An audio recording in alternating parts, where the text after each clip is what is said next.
তাহলে বাংলার মানুষ জীবন এবং রক্ত দিয়ে একটি সুষ্ঠু নির্বাচন আদায় করবে ইনশাআল্লাহ। আমরা আবারও বলতে চাই মাইকে, বাংলাদেশ জামাত ইসলামী নির্বাচনে যেতে চায়। রাজধানী বিজয়নগর পানির ট্যাঙ্কে জামাতে ইসলামের বিক্ষোভ মিছিল হয়।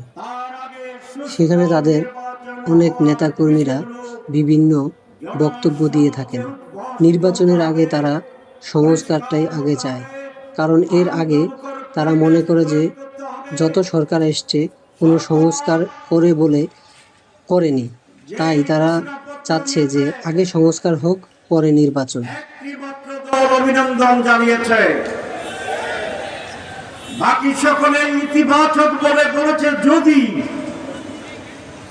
যদি এটা করা হয়, যদি ওইটা করা হয়, যদি দুইটা করা হয়, তাহলে মেজরিটি দল শর্তহীন ভাবে এই ঘোষণাকে গ্রহণ করে না।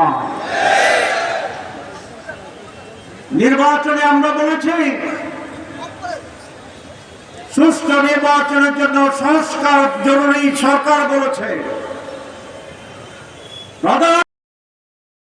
জামাতে ইসলামের নেতাকর্মীরা আরও বলেন, সংস্কার আগে, নির্বাচন পরে।